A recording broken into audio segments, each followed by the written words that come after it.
Cycle के disc brake से अगर नॉइस आती है तो आपने एक छोटा सा काम करना है। डिस्क ब्रेक के साथ कैलिपर दे रखा होता है, इसकी अलाइनमेंट आउट होने की वजह से नॉइस आती है।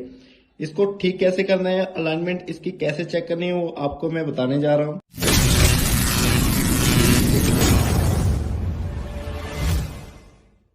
डिस्क ब्रेक को अगर आप टॉप से देखोगे तो इसके लेफ्ट और राइट साइड दो ब्रेक के शू दिखाई देंगे, जिसके साथ डिस्क टच होती है और नॉइस आती है। इसको कैसे अलाइन करना है और इसके दोनों साइड कैसे स्पेसिंग लेके आनी है। कैलिपर के ठीक ऊपर और नीचे दो बोल्ट दे रखे होते हैं, इसको आपने थोड़ा सा लूज कर लेना है, कंप्लीटली ओपन नहीं करना है। एलकी की हेल्प से आपने इसको लगा के थोड़ा सा लूज कर लेना है।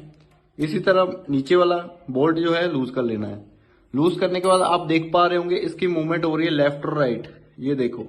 तो आपने टॉप साइड से इसको चेक कर लेना है, इसकी मूवमेंट कर लेनी, जिस साइड से टच होता है उसके ऑपोजिट आपने थोड़ा सा मूव कर लेना है।